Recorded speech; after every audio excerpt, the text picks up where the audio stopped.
Bien, salut à tous.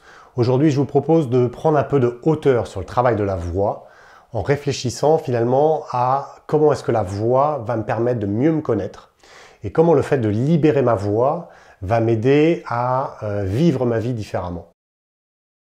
Ce qu'il faut bien avoir en tête, c'est qu'à partir du moment où je viens travailler sur ma voix, je viens travailler vraiment sur mon intimité, sur la manière dont je me suis construit. Donc j'ai construit ma vision du monde, donc j'ai construit ma manière de me projeter dans le monde. À partir de là, chaque voix et chaque manière de construire sa voix est vraiment unique, elle est vraiment propre à chacun. Pour vous proposer un schéma un peu global, je vais partir des premiers mois de la vie. Je vais partir du bébé. Le bébé, il a vraiment une voix qui est extrêmement bien, qui est parfaitement même placée. On se demande même comment ça se fait qu'un petit bonhomme qui est grand comme ça, il arrive à pousser un cri qui fait vibrer toute la maison et sans se fatiguer, sans avoir mal à la gorge, il crie, il crie, il crie. Et c'est vraiment une voix qui est impressionnante, quoi. Et ça, c'est simplement parce que la voix part vraiment du ventre, c'est-à-dire elle a toute sa puissance au niveau de son centre instinctif, de son centre moteur. Et puis au fur et à mesure, le petit enfant va grandir et il va arriver dans un monde qui est un monde social, un monde affectif. Et à partir de là, il va se poser des questions des questions inconscientes, le plus souvent, bien sûr. Mais comment je fais pour être aimé de mes parents? Comment je fais pour prendre ma place à l'école?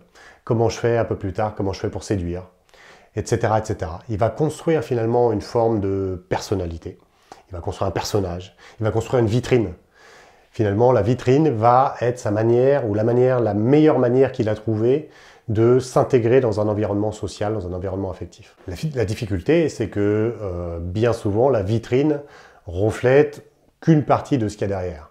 Disons qu'elle ne reflète pas tout l'ensemble de l'être complexe qu'on est derrière. Elle ne reflète pas toujours ce qu'il y a de plus profond, de plus essentiel à l'intérieur de nous. Ce décalage entre la vitrine et notre essence profonde va créer des frustrations, va créer des limitations, va créer des contrariétés, va créer un décalage en tout cas émotionnel entre ce qui se passe vraiment à l'intérieur de moi et ce que je m'autorise à montrer dans le monde autour de moi. Et ce décalage va créer progressivement une accumulation d'émotions. Cette accumulation, ça va créer un bouchon, ça va créer une surpression.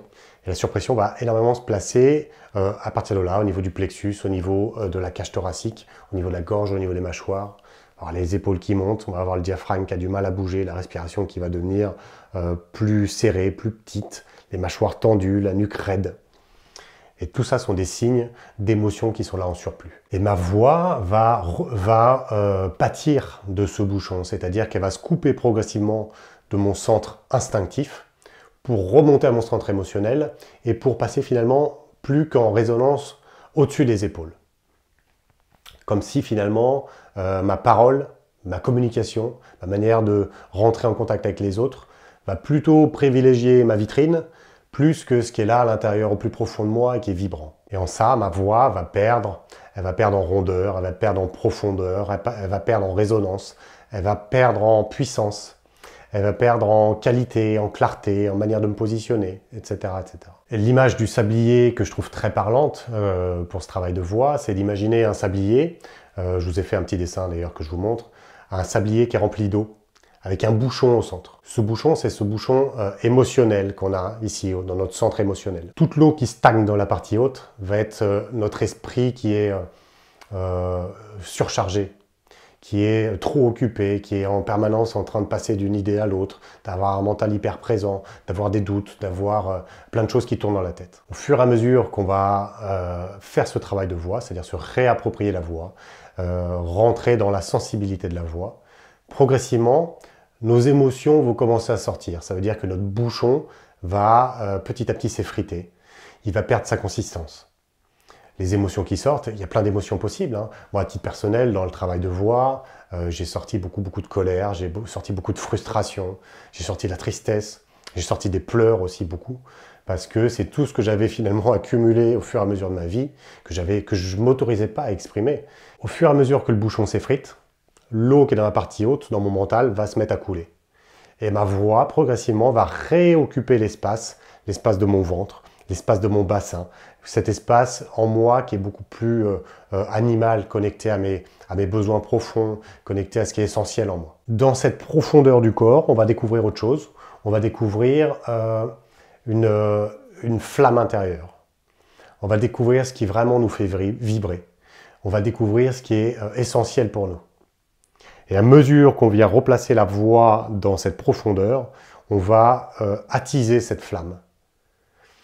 Et pour rester dans l'image du sablier, à mesure qu'on attise la flamme dans cette profondeur, et ben, tout notre ventre, toute l'eau qui est maintenant passée dans notre ventre, va se mettre à bouillir.